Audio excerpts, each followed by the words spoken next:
Hello friends, today I will discuss the numerical problems on three-phase induction motor. So here let me discuss first what are the different power stages in the three-phase induction motor. So this is the three-phase AC supply, and from that input power is given to the stator winding of the three-phase induction motor. So once the current flows through the stator winding, there are two losses that we find, that is stator copper loss and stator core loss. So once we substitute these losses, whatever we get output from the stator is called the air gap power, and that air gap power links the rotor. So there voltage is induced in the rotor windings and the rotor circuit is closed, then rotor current will flow. So as a result, there is a rotor copper loss in that. If the rotor copper loss is subtracted from the air gap power, then whatever we get, that is called the mechanical power developed, represented by PM. And if there are any windage, friction, stray losses present, then that also should be subtracted from the mechanical power developed, so that we get the output power, that is also called the shaft output. So most of the cases we find that the friction and windage losses are said to be zero. In that case, the mechanical power developed and the output power are one and the same. Further, so let us see the what is the necessary diagram to know the various parameters to solve the problems in the three-phase induction motor. Here, from this diagram, we are going to see the parameters like core loss, stator copper loss, air gap power, rotor copper loss, and mechanical power developed, friction and windage losses, net output at the shaft, and the torque developed, which is belongs to the air gap power, then load torque, which belongs to the shaft output power, and efficiency. So once we draw the necessary diagram for solving these problems in the three-phase induction motor, we get like this. This is the V1 per phase voltage applied to the stator winding, and I1 is the per phase stator current, and this is the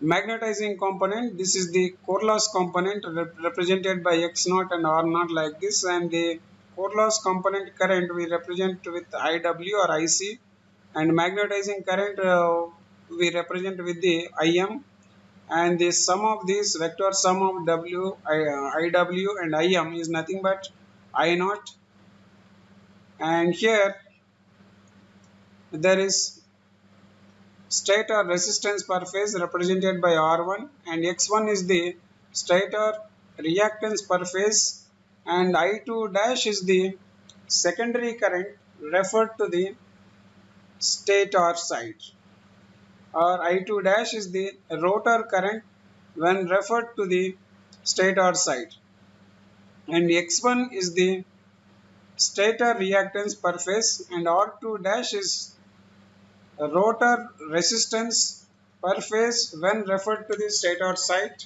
X2 dash is the rotor reactance per phase referred to the stator side. So in fact, this once we add this and this, we get R2 dash by S, but for our further calculations, we write this R2 dash by S like this: R2 dash here and R2 dash into 1 by S minus 1. So next, once we look at this equivalent circuit, we find three-phase input power to the stator is given by Pi is equal to 3 V1 I1 cos phi 1. So this cos phi 1 represents the input power factor, and the stator copper loss is represented by 3 I1 square into R1, where I1 is the stator current, and R1 is the stator rotor resistance per phase. And once we know this copper loss in the stator, and also if you know the stator core loss, then we can calculate what is the air gap power. So just now we have seen here air gap power means it is nothing but input power minus stator copper loss plus stator core loss. So that is what we have written here. So air gap power is nothing but input to the stator minus three phase stator copper loss minus stator core loss.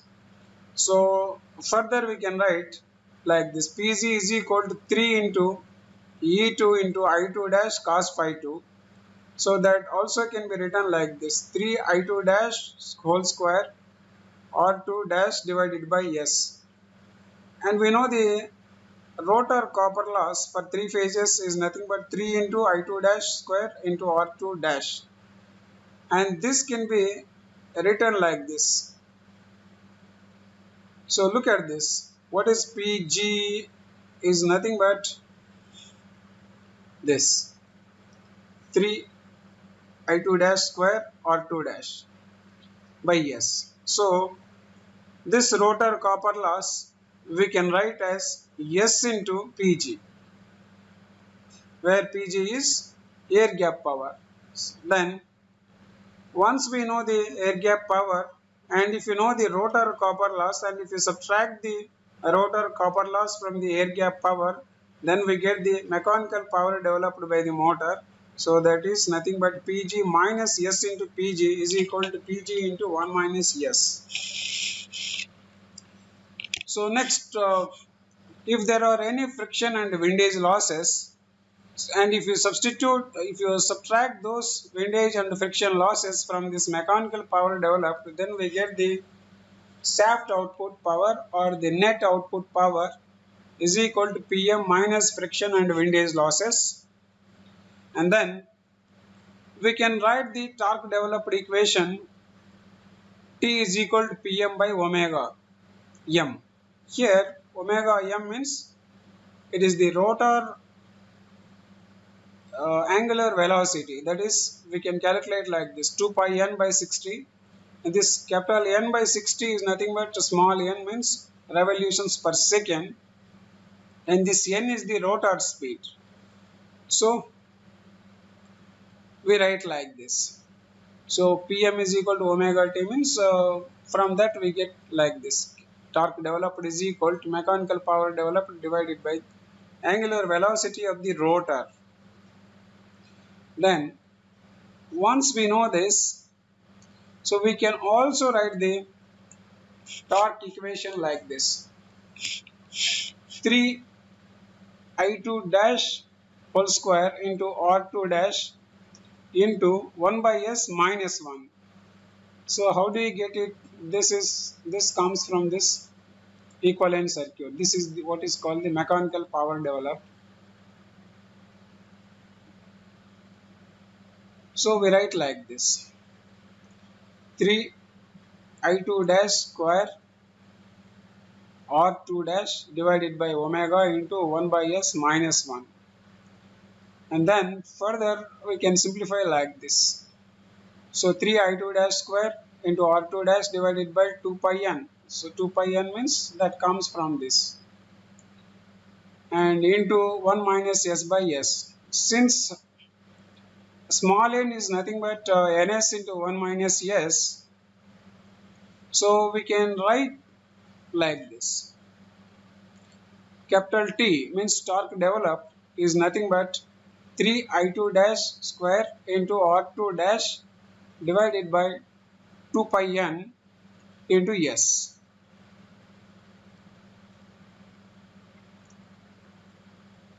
So further we can write like this. So what is this 3 I2 dash square into R2 dash by S? It is nothing but air gap power. So divided by 2 pi ns. So air gap power is the torque measured in synchronous watts at synchronous speed. That is what this torque measured. So similarly, from the same equivalent circuit, we can also calculate what is the input current to the rotor circuit when referred to the stator side. That is V1 divided by root of R1 plus R2 dash by S whole square plus X1 plus X2 dash whole square under root. So then we can further write like this. So we have already seen what is torque developed. That is 3 by 2 pi ns into R2 dash by S into I2 dash square. So instead of I2 dash square, we substitute this so that we get V1 square divided by this R1 plus R2 dash by S whole square plus X1 plus X2 dash whole square, and this under root going to cancel because of this square. So let me solve a problem on the three-phase induction motor power stage diagram. So it is given here a 400 volts 25 HP 4-pole 50 Hz three-phase star connected induction motor has the following impedance per phase when referred to the stator is equal to R1 is equal to 0.6 ohms. This is the stator resistance per phase, and X1 is nothing but stator reactance per phase, that is 1.1 ohm. R2 dash means it is the rotor resistance when referred to the stator, that is 0.3 ohms, and X2 dash is the rotor reactance referred to the stator side, that is 0.5 ohms. And then X1 is equal to 2.5 ohms. X0 is equal to 2.25 ohms. So then the mechanical losses are 1 kilowatt and stator core loss are 500 watts. The slip is 3%. Find A bit what is the speed of the motor under at this slip. Then B bit what is the stator current. C is power factor. D is mechanical power developed, air gap power and output power. E bit torque developed and load torque. F is efficiency. G is rotor copper loss per phase. So let us solve this problem. Step 1 is from the given data we can calculate what is the synchronous speed of this three-phase induction motor, and the number of poles on the stator are given as 4 and the supply frequency is given as 50 Hz. So we can calculate what is the synchronous speed of the motor, that is 120F by P is nothing but 120F divided by 4, that is 1500 RPM. So once we know this, and slip is also given as 3%, so we can calculate what is the actual speed or the rotor speed, that is N is equal to Ns into 1 minus S. So Ns calculated, that is 1500 RPM into 1 minus S means 3% means 3 by 100. So once we simplify this, we get 1455 RPM. So then B bit for star connected stator, per phase voltage is nothing but line voltage divided by root 3. Line voltage is given as 400 volts. So 400 by root 3 will give us 231 volts. And we know from the equivalent circuit, the no load current I0 is nothing but V1 by X0, because the R0 is not given, so only X0 is present. So V1 is 231 and X0 is given as 25 ohms, that becomes J25. So once we simplify that, we get 9.24 at the angle of minus 90 degrees amperes. So then we can calculate what is the rotor current referred to the stator, that is I2 dash is equal to V1 by R1 plus R2 dash by S plus J into X1 plus X2 dash. So once we substitute what is V1, that is 231 divided by 0.6 plus 0.3 divided by 0.03 plus J into 1.1 plus 0.5. So once we simplify this, we get 231 by 10.6 plus J 1.6, that is 21.54 at an angle of minus 8.6 degrees. So we know from the equivalent circuit that I1 is nothing but I0 plus I2 dash. So from the equivalent circuit you can see that I1 is nothing but I0 plus I2 dash.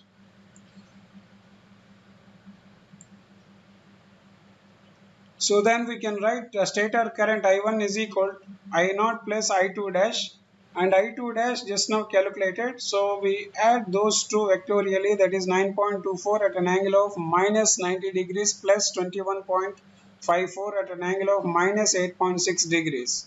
So once we simplify this, so then we get stator input current as 24.36 at an angle of minus 30.5 degree amperes. So once we know this current, then we can calculate what is the input power factor. That is, power factor is equal to cos of 30.5 degrees. So we get 0.866 lagging.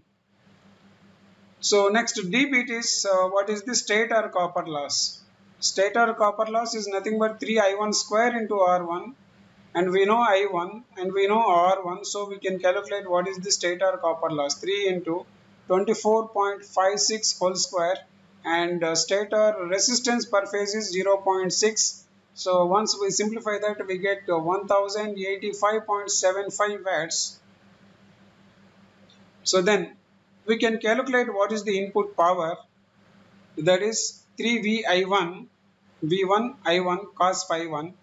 So cos phi 1 is known, I1 calculated and V1 is calculated. So we can calculate like this: 3 into 231 into 24.36 into 0.866, then that will give us 14.634 watts. So once we know this input power, and if you subtract the stator losses from this, so we get what is called the air gap power. So input power is nothing but this 14.63 kilowatts, that is 14.634 into 10 cube, minus stator copper loss is given or calculated, that is 1085.75, and stator core loss is given as 500. So once we simplify this, we get 1348.35 watts. So once we convert that to kilowatts, then we get 13.04835 kilowatts.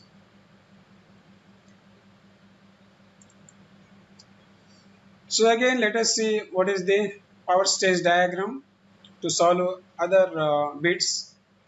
So this is the input to the stator winding, and this is the rotor copper loss, this is the air gap power, this is the stator copper loss plus core loss, and this is mechanical power developed PM, and this is the friction and windage losses, and this is the output.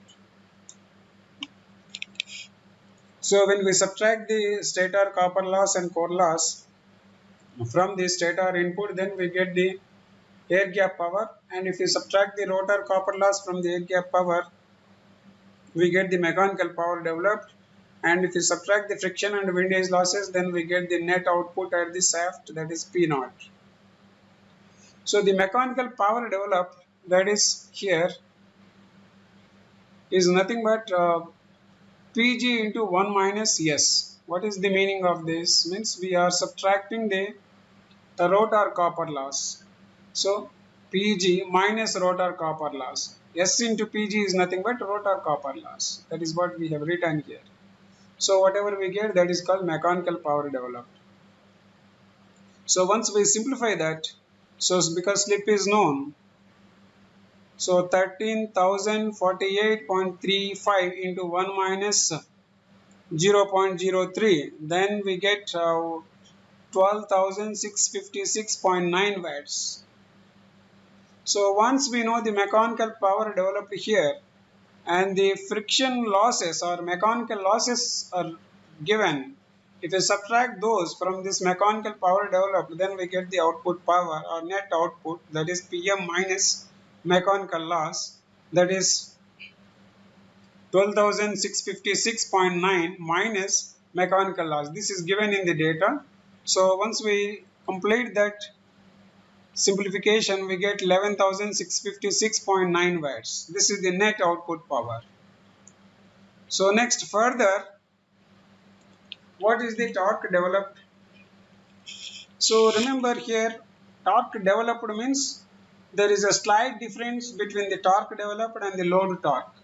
So torque developed means we have to take air gap power into account. Then we calculate the what is called the torque developed. But load torque means we have to take the output power into account, then we have to calculate. So here torque developed means it is with respect to the air gap power. So we know P is equal to omega T.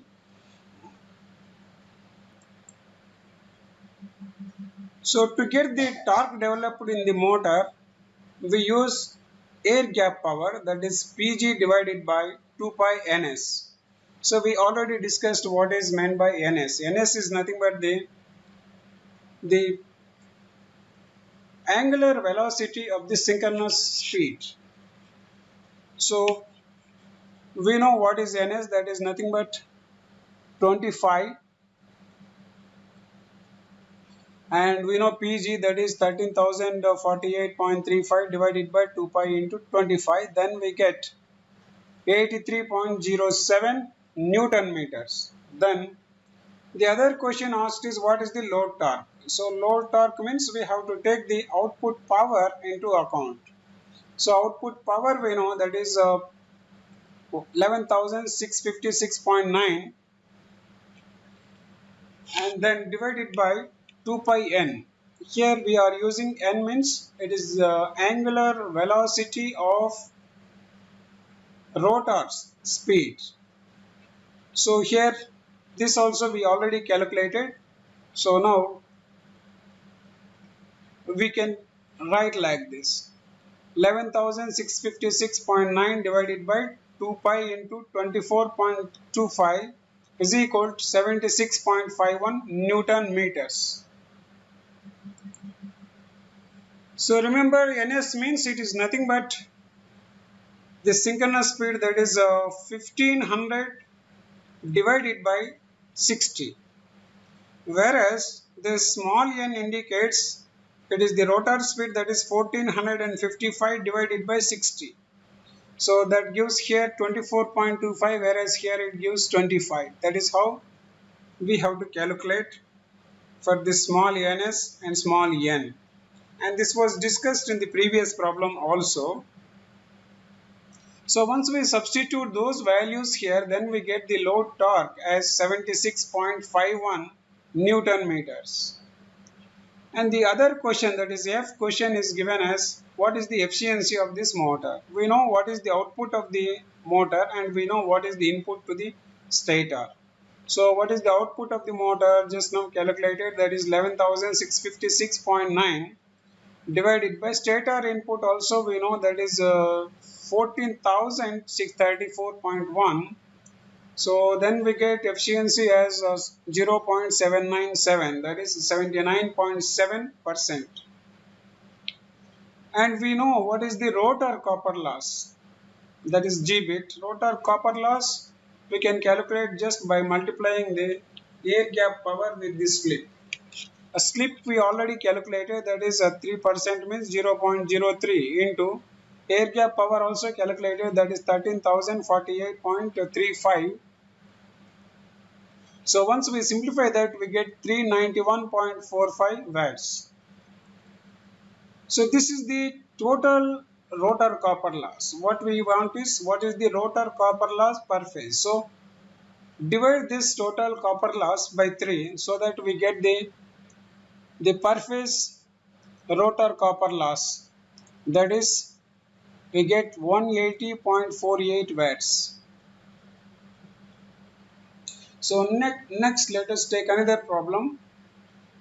A slip ring induction motor has a full load speed of 288 rpm. If the supply frequency is 50 Hz, find the number of poles B bit is slip and CBT is slip for full load if the rotor resistance is doubled. D-bit, what is the new value of rotor copper loss if the initial copper loss is 275 watts? It is very simple problem. So we know what is the rotor speed, that is 288 rpm, and this is a induction motor. In a induction motor, synchronous speed will be near to this.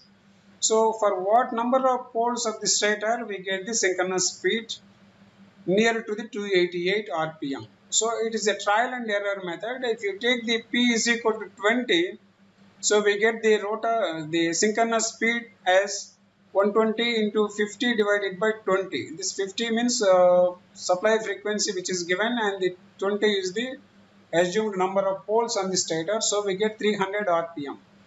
And this 288 and 300 rpm are very near to each other. In a three-phase induction motor, it should be like this only.